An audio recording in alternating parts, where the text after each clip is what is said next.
Okay, we're going to move on now to talk about what happens once you've formed your gel, and what you might do with your gel afterwards, or what might happen to your gel. And the first key term that you need to know is this syneresis.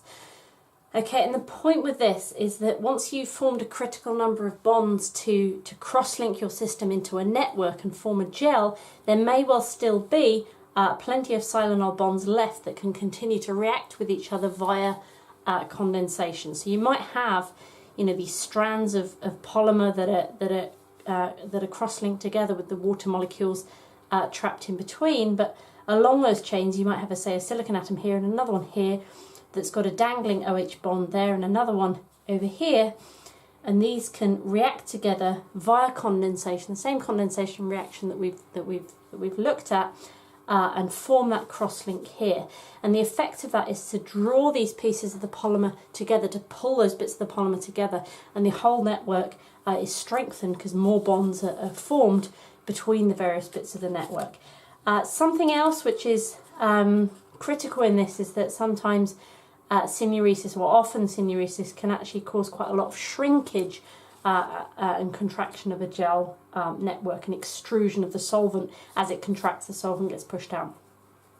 Okay, and specifically with silica that's produced in the solgel method, the properties can depend strongly on how long you allow syneresis to continue before you dry the system down as well. So the porosity of silica can be really strongly affected by the length of time you allow syneresis to occur. Okay, so something else that is important with regards to solgel processing is the drying step. Okay, and that's about taking out the solvent from that mixture. If you think about the silica solgel reaction, it's going to be the water and then the alcohol that's used, A, as a co-solvent, and B, that is produced during the hydrolysis of those alkoxides. Okay, so removing all that solvent from within the pores in the gel network, the way you do that can strongly affect the properties of your product. Okay, and generally there's two types of material you'd think about making. If you use fast and uncontrolled drying, so you dry the whole system really, really quickly and there's no control over how you dry it, you get a zero gel. Slow and controlled drying, you can achieve aerogels. Okay, and there's just a bit of a schematic here. This is a sort of typical of the sort of thing you'd find in a textbook, so overviewing the whole process. So you've got your solution, that's your mixture of your alkoxides, for example, your water and your alcohol and your acid or base catalyst.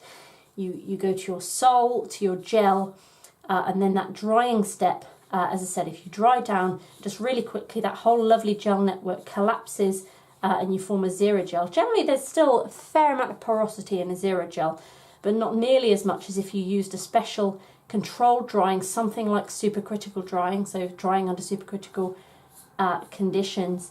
You can maintain the entire, you know, the size and the really lovely, very open porous structure of the gel. Maintain that, obviously replacing the solvent with just air, and then you've got an aerogel. Okay, there's just to note a few other things that you can do along the way. So things like spin or dip coating to make thin films, drawing out of a sol to make fibres, or extrusion of a gel to make fibres.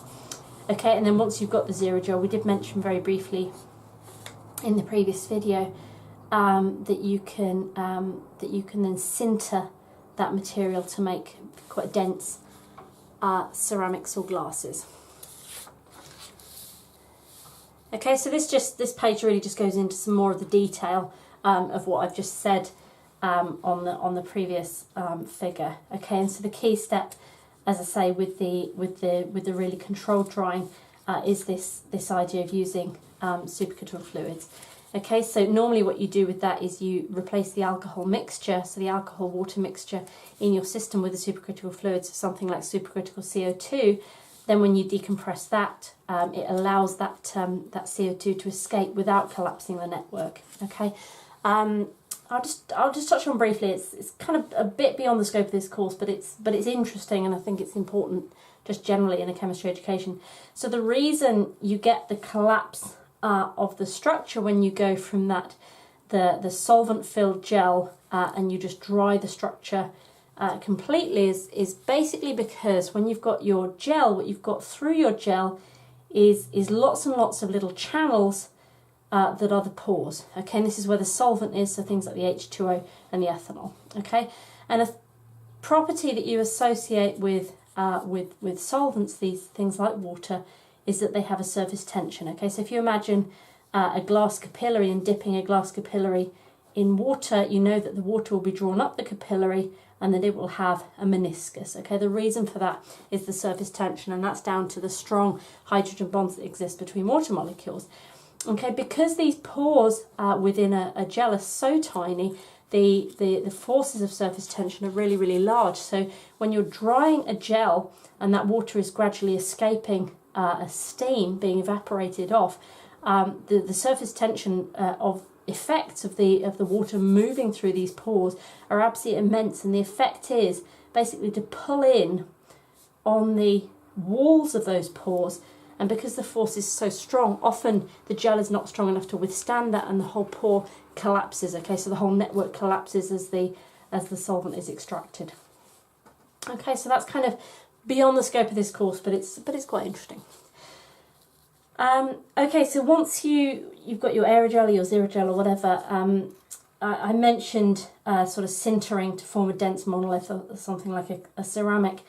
In the case of silica, the purpose would be if you've got a big, say, lump of your silica gel that's got all the pores through and everything, on the surface of that silica, the surface groups are going to be these silanols, these OH groups, and if you heat very high, you can basically dehydrate the surface, and basically instead of this, you'd force the surface to form these quite distorted siloxane bonds across the surface. Further heating, if you heat high enough, you can end up with more densification and then eventually the formation of crystalline silicon dioxide, so something like quartz. And at this stage, all porosity will completely have collapsed. Okay, so crystallization is not so relevant really with the silica sol gel chemistry, but when you're talking about something like, say, titanium dioxide, for example, so relevant in things like sun creams or anything, paints, lots of different applications, or zirconium dioxides, then this process of crystallization is more important because it happens at much lower temperatures than for silicon dioxide. Okay, and this is just making the point again that I sort of mentioned about the fact that along the way of the sol gel process, there's various processing techniques that you can use, like spin or dip coating, to make technologically important things like thin films, which obviously are important in things like displays. Okay, so as I promised, we'll move on from silicon, but we'll stay for the minute with our alkoxides. Okay, so there's quite a few other metal alkoxides that can undergo the hydrolysis and condensation reactions that are typical of silica. Certainly, there's no other element that has quite the range of chemistry and the range of control that silicon does. I mean, you know, you look in catalogues for silicon compounds, and there's really a huge array of different silicon compounds that you can get that are really nice. But there are many other metal alkoxides that you can use. The issue with them is most of them react a lot more quickly than silicon. Some of them actually really violently, so they can be a lot harder to study. But in many cases, the reactions are very similar in terms of the hydrolysis and the condensation reactions. Okay. Another major difference, which we touched on very briefly earlier with silicon and many other metals, is that to take a silica sol gel product, a gel, and transform it into a crystalline silicon dioxide, you have to go to extremely high temperatures. With many other materials, they'll form crystalline metal oxides a lot sooner. Okay, so anatase, titanium dioxide, you can start getting crystalline forms of titanium dioxide like anatase, relatively low temperatures. Okay, so that becomes important in terms of actually making an industrially relevant material. Okay, so why is hydrolysis so much faster for the other metal oxides? we can understand this. We use this piece of work, equation that was developed called the partial charge model. Now, I wouldn't expect, for the Birmingham course, I wouldn't expect you to know this equation. I just want you to be aware of it and aware of what it means, okay? So the concept of the partial charge is basically relating the reactivity of the system to the electronegativity of that central metal. Okay, so comparing, for example, a silicon alkoxide to a titanium alkoxide based on the electronegativity of the central element. Okay, so in terms of the equation, what we're using is the electronegativity of that central atom.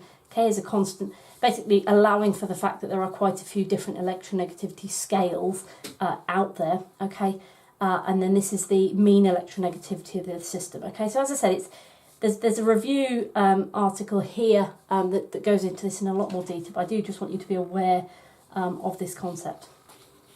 Okay, so we can look at some partial charges that have been calculated using this model, comparing a couple of transition metals. We've got titanium and zirconium with silicon, which was what we studied earlier, and these are for the tetraethoxy compounds.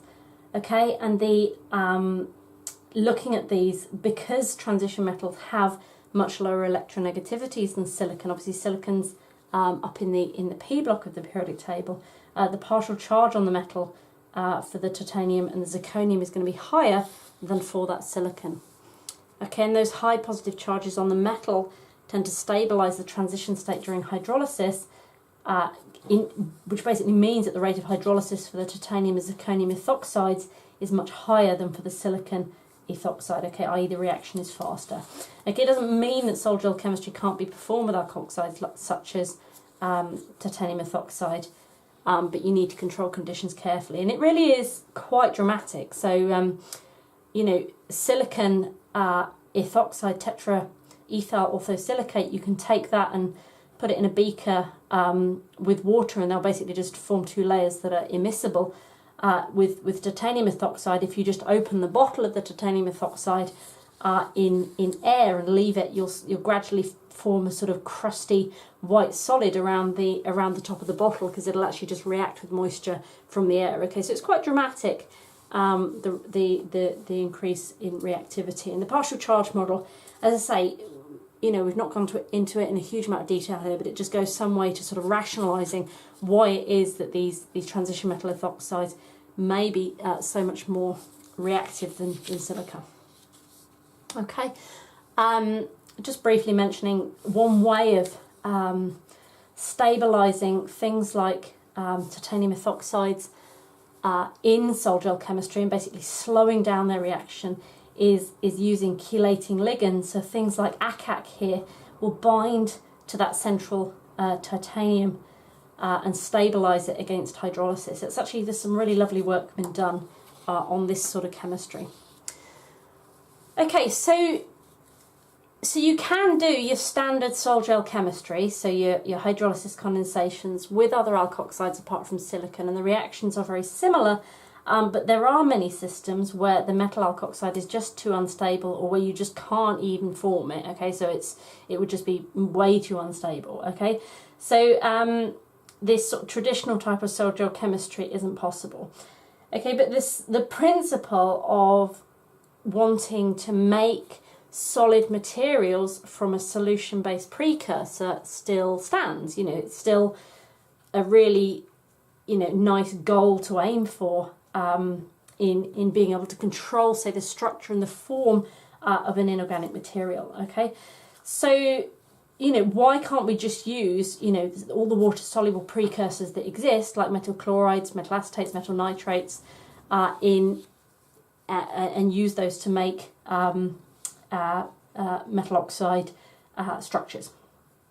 Okay, there's basically two problems with this. Okay, so for example, if you were trying to make an iron oxide and you were trying to make it into, you know, you're trying to do something, make a lovely porous iron oxide or nanoparticles or nanowires, whatever you wanted to do with that iron oxide, you might think, okay, well, why not just dissolve it in dissolve some iron nitrate, for example, in water, dry that solution down, and then put it in a furnace, heat it up to form the iron oxide. Okay, the problem is twofold. Firstly, when you have your iron nitrate solution, okay, you dry it down in a furnace, or you dry it down in an oven first before putting it in a furnace.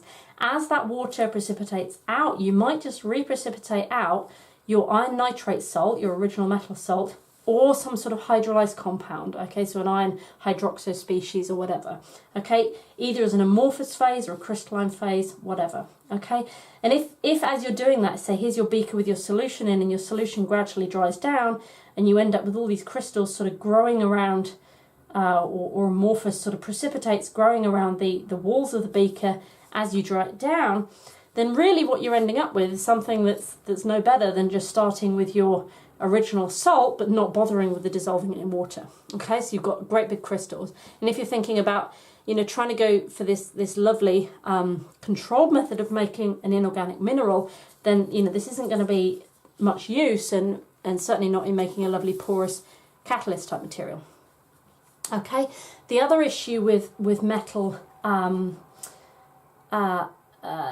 aqueous metal salts is hydrolysis, and this is relating back to something we cover in first year P block chemistry. Okay, so for transition metals in solution, so just taking a model Mn plus cation, water molecules coordinate to that cation by transferring electrons from their bonding orbitals into the empty d orbitals on the metal. Okay, so via that lone pair on the water, that lone pair will bind into that that metal cation in the middle. Okay, you get this nice positive charge in the center, withdraws the electron density along the direction of the arrows, and the effect of that is to weaken these OH bonds. Okay, and what can then happen is they can be weakened to the point where they break, and depending on the pH of your system, the whole system can end up hydrolyzed, and you can end up with a Mn plus OH. Okay, and the loss of a proton. Okay, so depending on the system, you can get different degrees of hydrolysis, and when we're talking about hydrolysis in these cases, we're talking about this deprotonation reaction. It's a very different use of the word hydrolysis than we've come across with the silica solgel chemistry. Okay, but the effect is that you can precipitate out hydroxides and oxides. Okay, so one way of countering that, of trying to keep things in solution and keeping this lovely solution state that we want to maintain, to sort of mimic the sort of lovely sort of homogeneous gel of that silicon oxygen silicon network with a different material, is we can use ligands. Okay, so if you look at the hydrolysis equilibrium of just an iron 3+ cation in solution, and then compare that to a system where you've added EDTA, you can see really that the hydrolysis equilibrium the system is way further over to this side of the equilibrium. Okay, the hydrolysis constant, the equilibrium constant is much smaller. Okay, so it can sort of stabilize this whole system against hydrolysis. Okay, and so this sort of fundamental concept has led to a whole range of solgel type chemistry. Okay, so solgel is generally, as I said, used to describe the hydrolysis and condensation of compounds a little bit like silicon alkoxides, so compounds that are related to that metal alkoxides. Okay, but you can mimic that sort of chemistry and mimic the sort of concept of taking a nice solution state precursor and using that to control the formation of an inorganic product by taking aqueous metal cations and mixing them with various types of chelators, things like EDTA or citrate or urea, and you can then dry those down to form these sort of things that really resemble gels. Sometimes they're more like very viscous resins, or they might be sort of glassy materials, but the point is they haven't precipitated out these great big crystals,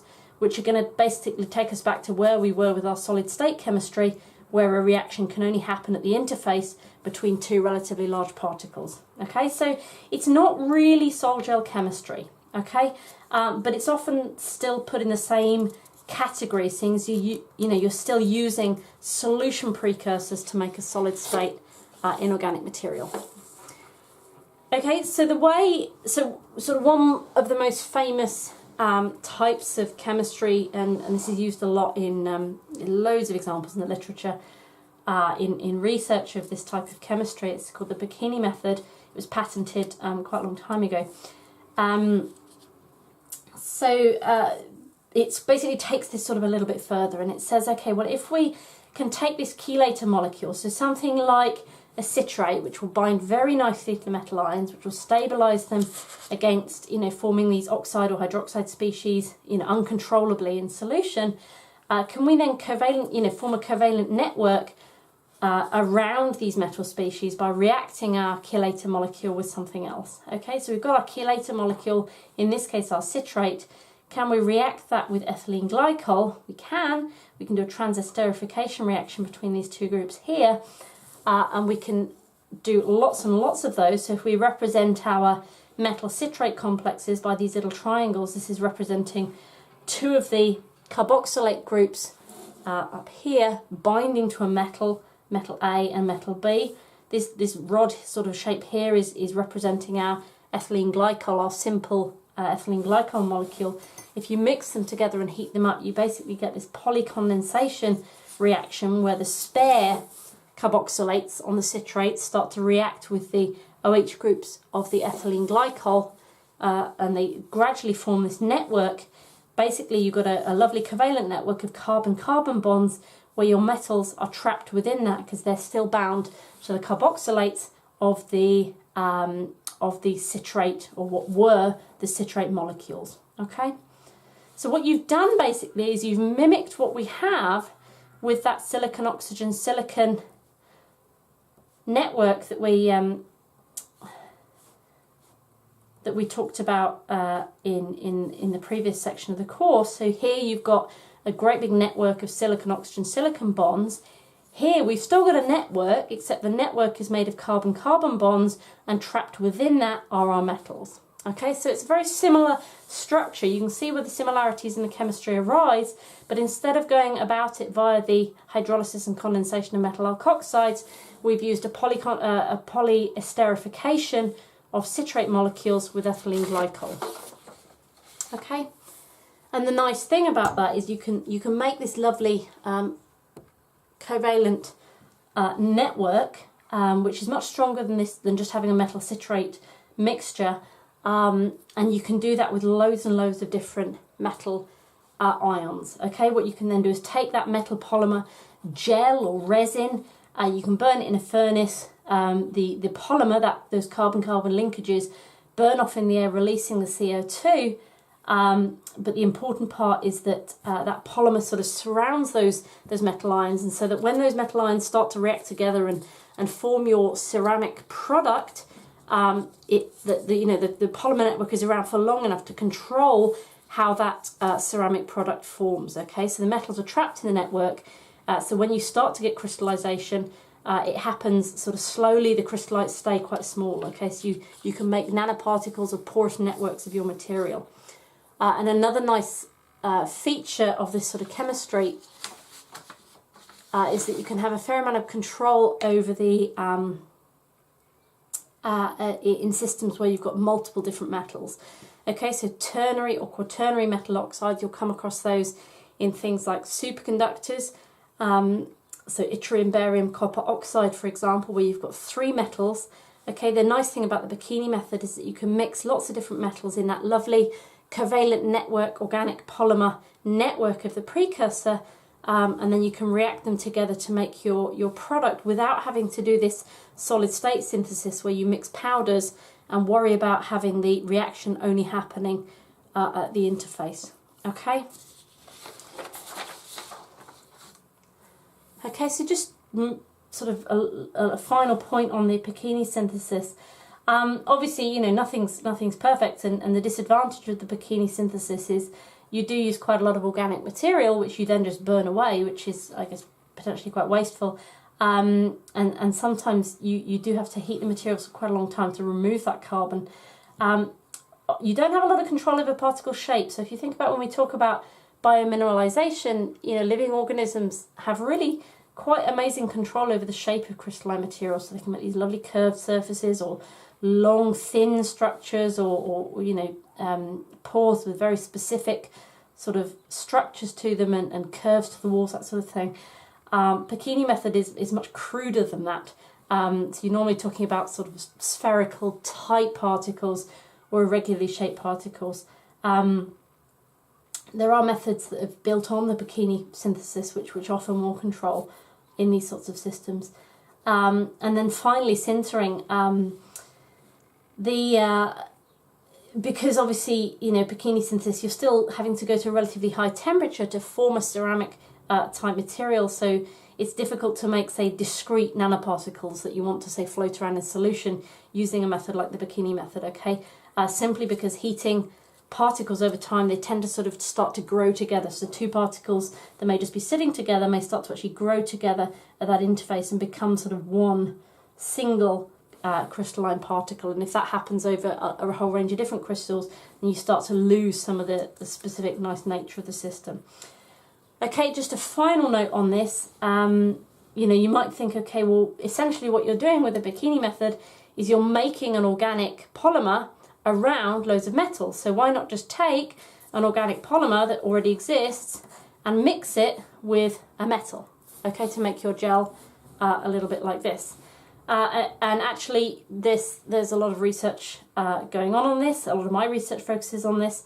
The main challenge basically is that if you start with the polymer itself, as soon as you start adding metals to any polymer that has, say, nice oxygen functionality associated with it, like carboxylate groups or OH groups, the viscosity increases massively, so it can be really hard to get homogeneous mixtures. Okay, so the nice thing about the bikini method is you start with all small molecules and you form that polymer then in situ.